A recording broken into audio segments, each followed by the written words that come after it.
प्रधानमंत्री नरेंद्र मोदी एक बहुत बड़े मिशन पर हैं और ये मिशन है लीडर खोजने का। आप कहेंगे कि मोदी को लीडर्स की कमी कहां है? बीजेपी के पास तो अपने ही इतने सारे बहुत नेता हैं, फिर मोदी लीडर क्यों खोज रहे हैं? असल में मोदी आने वाले कल की बात कर रहे हैं, मोदी देश के भविष्य की बात कर रहे हैं। मोदी ने लीडरशिप पर एक ऐसा लेक्चर दिया है जिससे भविष्य के लीडर्स प्रेरणा ले सकते हैं।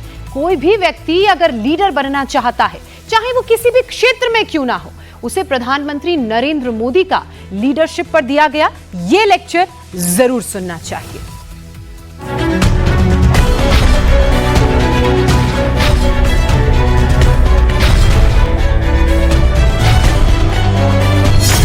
नरेंद्र मोदी अपनी पार्टी की लीडरशिप का चुनाव कैसे करते हैं? नरेंद्र मोदी का मुख्यमंत्री बनाने का क्राइटेरिया क्या है? नरेंद्र मोदी की टीम में आने के लिए नेता में क्या क्या होना चाहिए? साथियों, हमें ऐसे लीडर्स बनाने होंगे जो ट्रेंड बनाने में ही नहीं, ट्रेंड सेट करने के लिए काम करने वाले हो।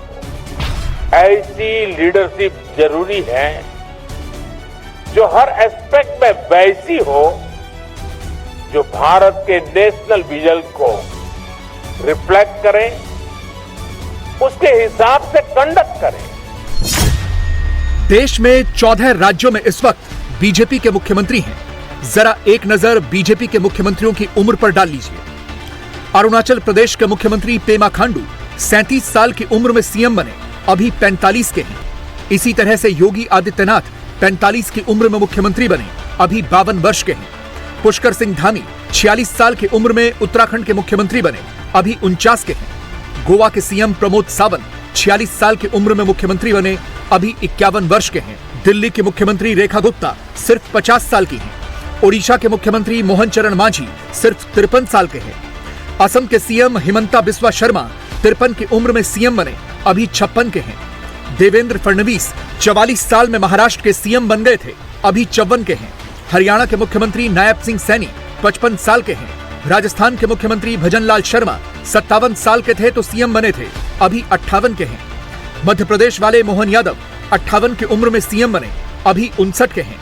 छत्तीसगढ़ के विष्णुदेव साय 59 की उम्र में मुख्यमंत्री बने, अभी 60 के हैं। गुजरात के भूपेंद्र पटेल 59 की उम्र में मुख्यमंत्री बने थे, अभी 62 साल के हैं। और बीजेपी के सबसे उम्रदराज सीएम हैं त्रिपुरा के माणिक साहा, जो 70 की उम्र में सीएम बने थे, अभी 72 के हैं। ये चार्ट हमने आपको इसलिए दिखाया ताकि आप ये समझ सकें कि जब मोदी किसी मुख्यमंत्री का चुनाव करते हैं तो सबसे पहले क्या देखा जाता है। गुजरात और त्रिपुरा के मुख्यमंत्री को छोड़ दिया जाए तो इस लिस्ट को देखकर यह साफ है कि बीजेपी में मुख्यमंत्री बनने की अपर लिमिट 60 साल है। 14 में से 12 राज्यों के मुख्यमंत्रियों की उम्र 60 से नीचे है। यानी पहला क्राइटेरिया तो उम्र है, लेकिन मुख्यमंत्री चुनने के लिए दूसरा, तीसरा, चौथा और पांचवा क्राइटेरिया क्या है? व्यक्ति निर्माण से राष्ट्र निर्माण, जन से जगत, जन से जग, एक तरह से भारत का पूरा विजन, पूरा फ्यूचर एक स्ट्रांग लीडरशिप जनरेशन पर निर्भर होगा। इसलिए हमें ग्लोबल थिंकिंग और लोकल अपब्रिंगिंग के साथ आगे बढ़ना है। हम ऐसे इंडिविजुअल्स तैयार करने होंगे जो इंडियन माइंड के साथ इंटरनेशनल माइंडसेट को समझते हुए आगे बढ़े। दिल्ली में मोदी ने रेखा गुप्ता को चुना तो सवाल उठे कि आखिर पहली बार के विधायक को मोदी ने मुख्यमंत्री क्यों बनाया? मोदी ने अनुभव के ऊपर युवा को तरजीह क्यों दी? ऐसा ही प्रयोग बीजेपी पहले भी दूसरे राज्यों में कर चुकी है। दिल्ली में रेखा गुप्ता से पहले मध्य प्रदेश में मोहन यादव, राजस्थान में भजनलाल शर्मा, छत्तीसगढ़ में विष्णुदेव साय, ओडिशा में मोहन चरण मांझी के चयन पर भी सवाल उठे थे। सवाल ये थे कि आखिर मोदी ने इन नेताओं में ऐसा क्या देखा कि सीधे मुख्यमंत्री बना दिया? बड़े बड़े और वरिष्ठ नेताओं को छोड़कर इन्हें ही क्यों चुना? तो आज नरेंद्र मोदी ने इन सारे सवालों के जवाब दिए हैं। मोदी ने आज दुनिया को बताया है कि लीडर चुनने के लिए वो क्या देखते हैं और कैसे एक लीडर का चुनाव करते हैं। जब हम एक लक्ष्य के साथ आगे बढ़ते हैं मिलकर प्रयास करते हैं तो नतीजे भी अद्भुत मिलते हैं। जब कॉमन गोल बड़ा होता है, जब आपका पर्पस बड़ा होता है, ऐसे में लीडरशिप भी विकसित होती है, टीम स्पिरिट भी विकसित होती है। लोग खुद को अपने गोल्स के लिए डेडिकेट कर देते हैं। जब कॉमन गोल होता है, एक शेयर्ड पर्पस होता है, तो हर इंडिविजुअल की बेस कैपेसिटी भी बाहर आती है। और इतना ही नहीं, वो बड़े संकल्प के अनुसार अपनी कैपेबिलिटी बढ़ाता भी है। और इस प्रोसेस में एक लीडर डेवलप होता है। उसमें जो क्षमता नहीं है, उसे वो एक्वायर करने की कोशिश करता है ताकि और ऊपर पहुंच सके। प्रधानमंत्री नरेंद्र मोदी के शब्दों पर गौर कीजिए। मोदी क्या कह रहे हैं? मोदी कह रहे हैं कि जब आपका उद्देश्य बड़ा होता है तो फिर लीडरशिप विकसित होती है। जब एक शेयर्ड पर्पस यानी कि जब सबका साझा उद्देश्य होता है तो व्यक्ति अपनी क्षमता से बाहर आता है। जब संकल्प बड़े होते हैं तो फिर व्यक्ति अपनी क्षमता को बढ़ाता है और फिर इसी प्रक्रिया में एक नया लीडर बनता है। अब मोदी की कही इन बातों को जरा उन राज्यों में अप्लाई कीजिए जहां मोदी ने नई लीडरशिप देने का प्रयोग किया है। उदाहरण के तौर पर दिल्ली, जहां बीजेपी की 27 सालों के बाद जीत हुई तो फिर उद्देश्य बड़ा हुआ, इसीलिए नई लीडरशिप दी। मोदी जानते हैं कि जिन भी नए नेता पर वो दांव लगाएंगे वो अपने आप को साबित करने के लिए भरपूर मेहनत करेगा, कोई कसर नहीं छोड़ेगा। लेकिन लीडर चुनने के लिए मोदी का सिर्फ यही क्राइटेरिया नहीं होता। मोदी न सिर्फ अपनी पार्टी के भविष्य के लिए सोचते हैं बल्कि देश के भविष्य के लिए भी सोचते हैं। इसीलिए मोदी की नजर में नेता वो होना चाहिए जो स्वयं से पहले देश के लिए सोचे, जो विकसित भारत की यात्रा में मोदी का पूरा साथ दे, जो ग्लोबल अप्रोच तो रखता हो लेकिन साथ ही लोकल सोच का भी हो, जो ऐसा काम करे जिसे आने वाले 50 सालों तक पीढ़ियां याद रखें। नरेंद्र मोदी के लीडर की यही क्वालिटी होनी चाहिए। नेशन बिल्डिंग के लिए बेहतर सिटीजन्स का डेवलपमेंट जरूरी है। व्यक्ति निर्माण से राष्ट्र निर्माण, जन से जगत, जन से जग, ये किसी भी ऊंचाई को प्राप्त करना है, विशालता को पाना है, तो आरंभ जन से ही शुरू होता है। हर क्षेत्र में बेहतरीन लीडर्स का डेवलपमेंट बहुत जरूरी है और समय की मांग है। और इसलिए the school of ultimate leadership की स्थापना विकसित भारत की विकास यात्रा में एक बहुत महत्वपूर्ण और बहुत बड़ा कदम है।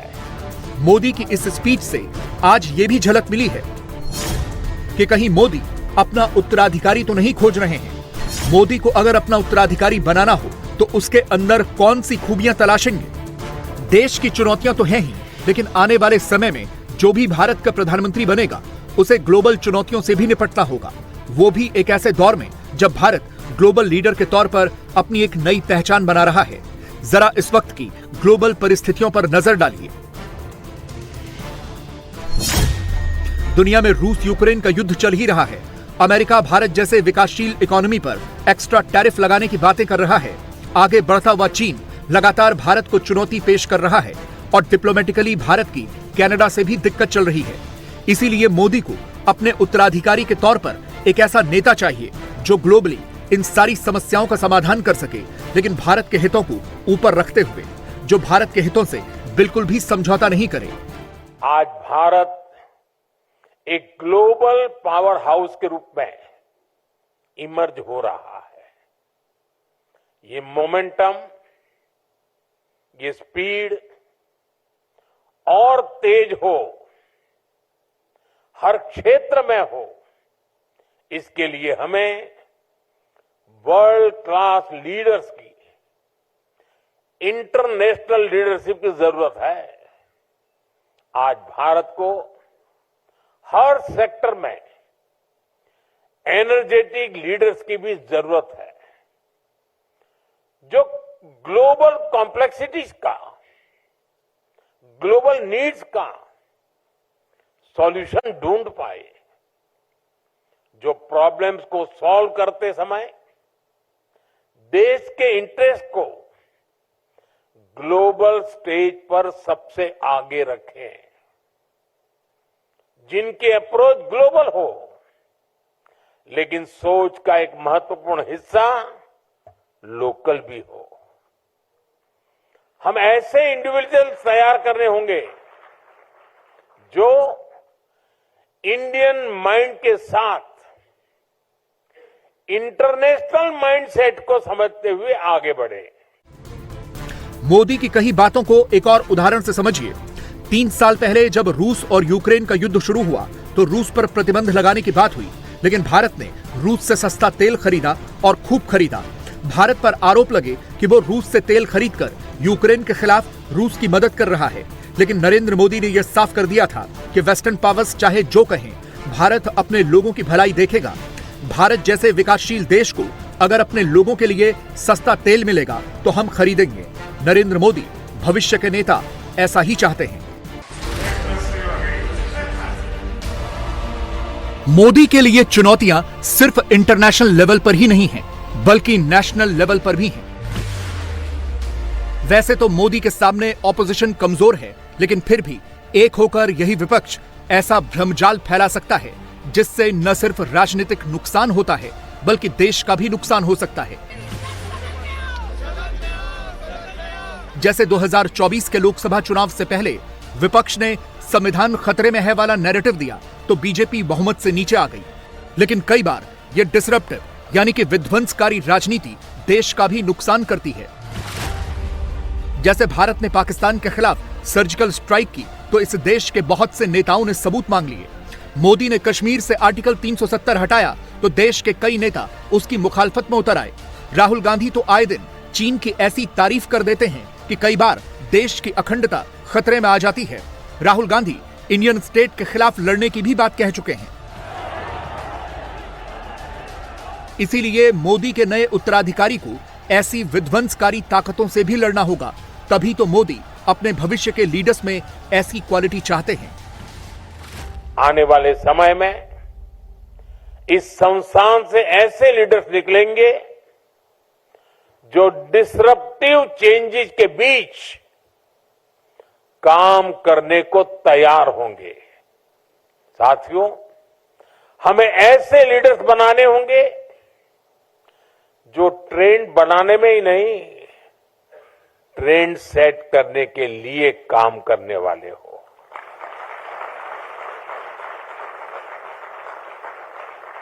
आने वाले समय में जब हम डिप्लोमेसी से टेक इनोवेशन तक एक नई लीडरशिप को आगे बढ़ाएंगे, तो इन सारे सेक्टर्स में भारत का इन्फ्लुएंस और इम्पैक्ट दोनों कई गुना बढ़ेंगे।